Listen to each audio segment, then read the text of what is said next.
Bom dia, nono ano. Mais uma vez aqui, professor Eduardo Moura, aqui no estúdio, no colégio, gravando as nossas aulas, ok? Espero que todos vocês estejam gostando das aulas, beleza? Né? E aqui já vou trabalhar a unidade 5, vou trabalhar o capítulo 1 da unidade 5, ok? Lembrando que nas segundas-feiras, na segunda-feira pela manhã, eu estou com a sala de aula virtual, onde todos nós iremos nos aprofundar nos nossos temas, nos temas das nossas aulas, beleza? Então peço a vocês que não perdam essas aulas, porque justamente nessa sala de aula virtual, onde eu estou me aprofundando em cada tema da história, cada tema que eu estou trabalhando com vocês, beleza? Ok? Então aqui eu estou trabalhando de uma forma genérica, de uma forma resumida, porque nas salas de aulas virtuais eu estou me aprofundando, certo? Nos fatos históricos que eu estou trabalhando com vocês, ok?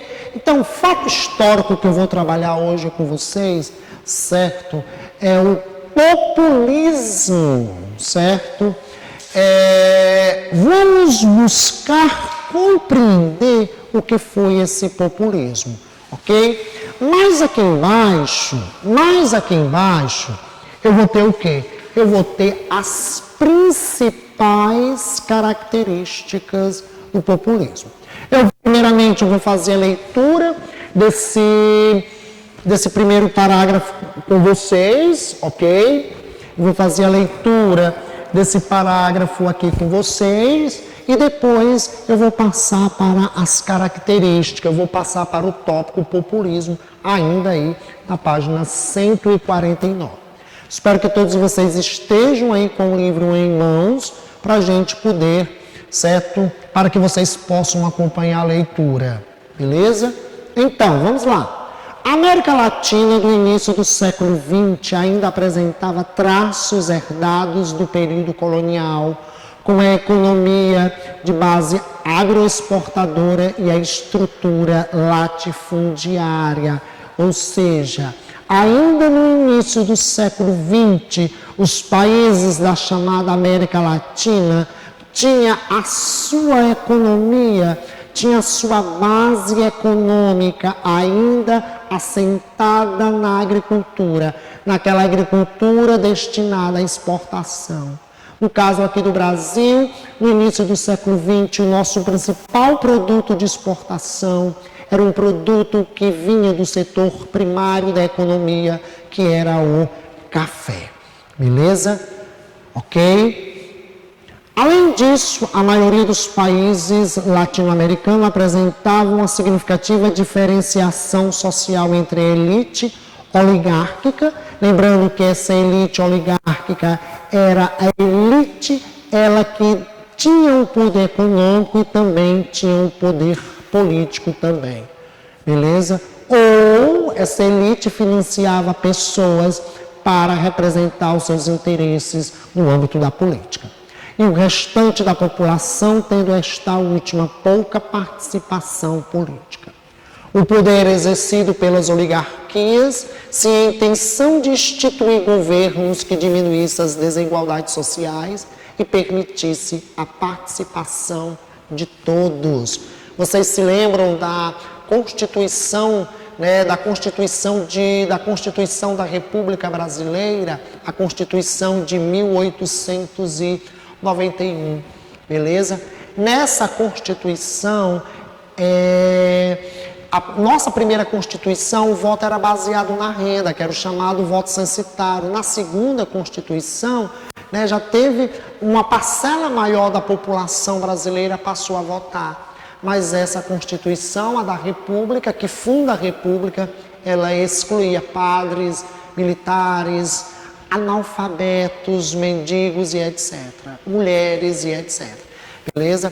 Quando exclui os analfabetos, significa dizer o quê? Que grande parcela da população brasileira masculina não participava do processo político e eleitoral.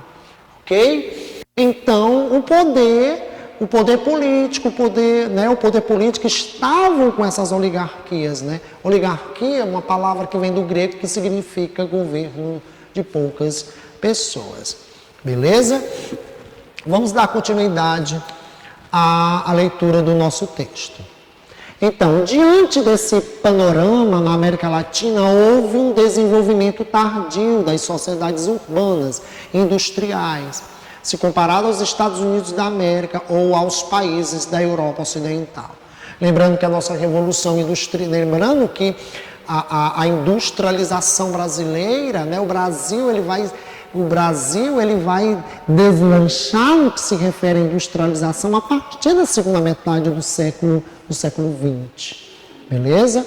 Nessa primeira metade do século XX, o Brasil, como eu já falei para vocês, ainda tinha como principal produto de exportação um produto agrícola, que era o café. Ok?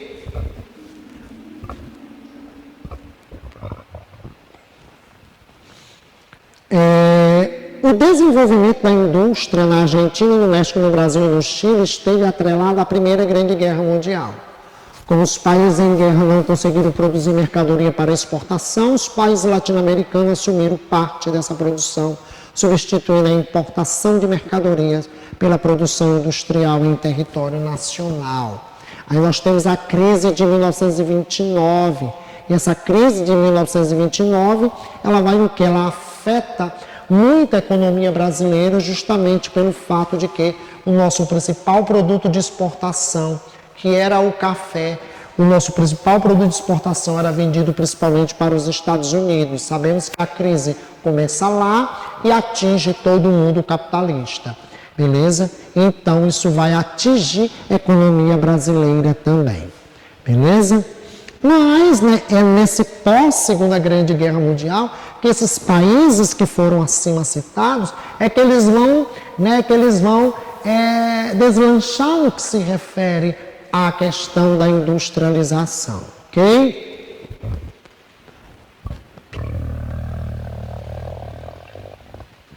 Agora vamos trabalhar o tópico populismo e suas características.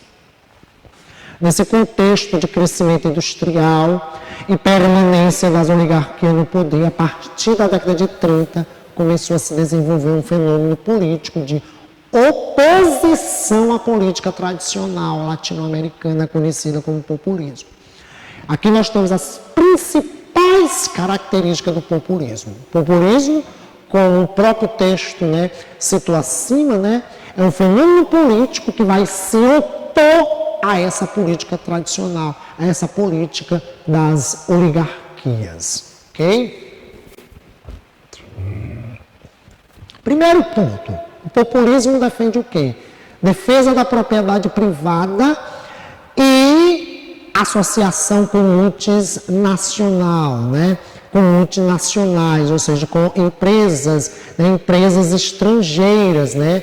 Empresas estrangeiras que vão, né, que têm suas sedes, que têm suas matrizes nos países ricos e têm suas filiais, né, nesses países da América Latina e entre outras partes do mundo, ok? A presença de um líder carismático que se apresentava à população como um defensor, né, como um defensor dos pobres, né? Aqui no caso do Brasil nós temos um destaque, né, a figura de Getúlio Vargas, né, que era conhecido como pai dos pobres, mãe dos ricos, beleza? Então Getúlio se encaixa muito bem nessa segunda característica aqui, né, esse líder carismático, né, que se apresenta, né, à população como um defensor, né, que é o que chamamos de, né, o paternalismo, né, oposição suprapartidária, ou seja, o líder estava acima de todos os partidos. E aqui eu posso citar para você o caso do Brasil, né? Getúlio vai assumir o poder em 1930, a partir de 1937 a 1945, né? Getúlio vai governar o Brasil como ditador, significa dizer o quê? Que ele vai concentrar poderes, beleza? E ele vai estar acima de tudo. Ele vai estar acima de tudo. Beleza? Ele vai acumular poderes, certo? Ele vai se sobrepor ao poder legislativo e ao poder judiciário, né? Estou lendo para vocês essas características e dando como exemplo, né? E dando como exemplo aqui Getúlio Vargas, que foi um representante, né, do populismo aqui no Brasil, ok? Repressão a organizações sindicais e a partidos de oposição, lembrando que quando Getúlio Vargas assume, né, passa a governar o Brasil como ditador, ele passa a perseguir todos os seus opositores e principalmente aqui os membros do Partido Comunista, ok?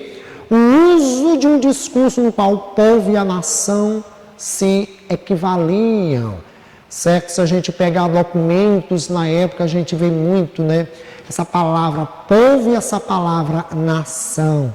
E é nesse contexto histórico, né, em que Getúlio está governando o Brasil como um ditador, né, está acima do parlamento brasileiro, está acima do judiciário, né, está acima do legislativo, né, está acima do judiciário, é que nós vamos, né, nesse contexto histórico que ocorre a consolidação das leis trabalhistas, né, no início da década de 1940, ok? E uma das características desses governos populistas são a concessão de direitos trabalhistas. E nós vamos ter uma ampla utilização da mídia para propagandear os efeitos da administração estatal e as virtudes do líder, mantendo uma imagem positiva do governo. Então, essas são as principais características do populismo, certo? E aqui no capítulo 1 da unidade 5, o destaque que o livro vai dar vai ser o populismo no México, o populismo na Argentina, certo? Com Perón, e ele vai dar destaque principalmente ao populismo na Argentina e no México, mas aqui eu, né, ao trabalhar as características do populismo, eu aqui sempre me referi a Getúlio Vargas, ok? E espero que vocês tenham gostado da aula de hoje, lembrando que eu vou me aprofundar ainda mais nesse tema, ok, nono ano? Então, já vou aqui encerrando a minha aula, beleza? Vou aqui encerrando a minha aula com vocês. Faço uma leitura de todo o capítulo 1 da unidade 5, ok? Espero que todos vocês tenham gostado da aula. Fiquem em paz, fiquem com Deus. Até a nossa próxima aula. Tchau, tchau, nono ano.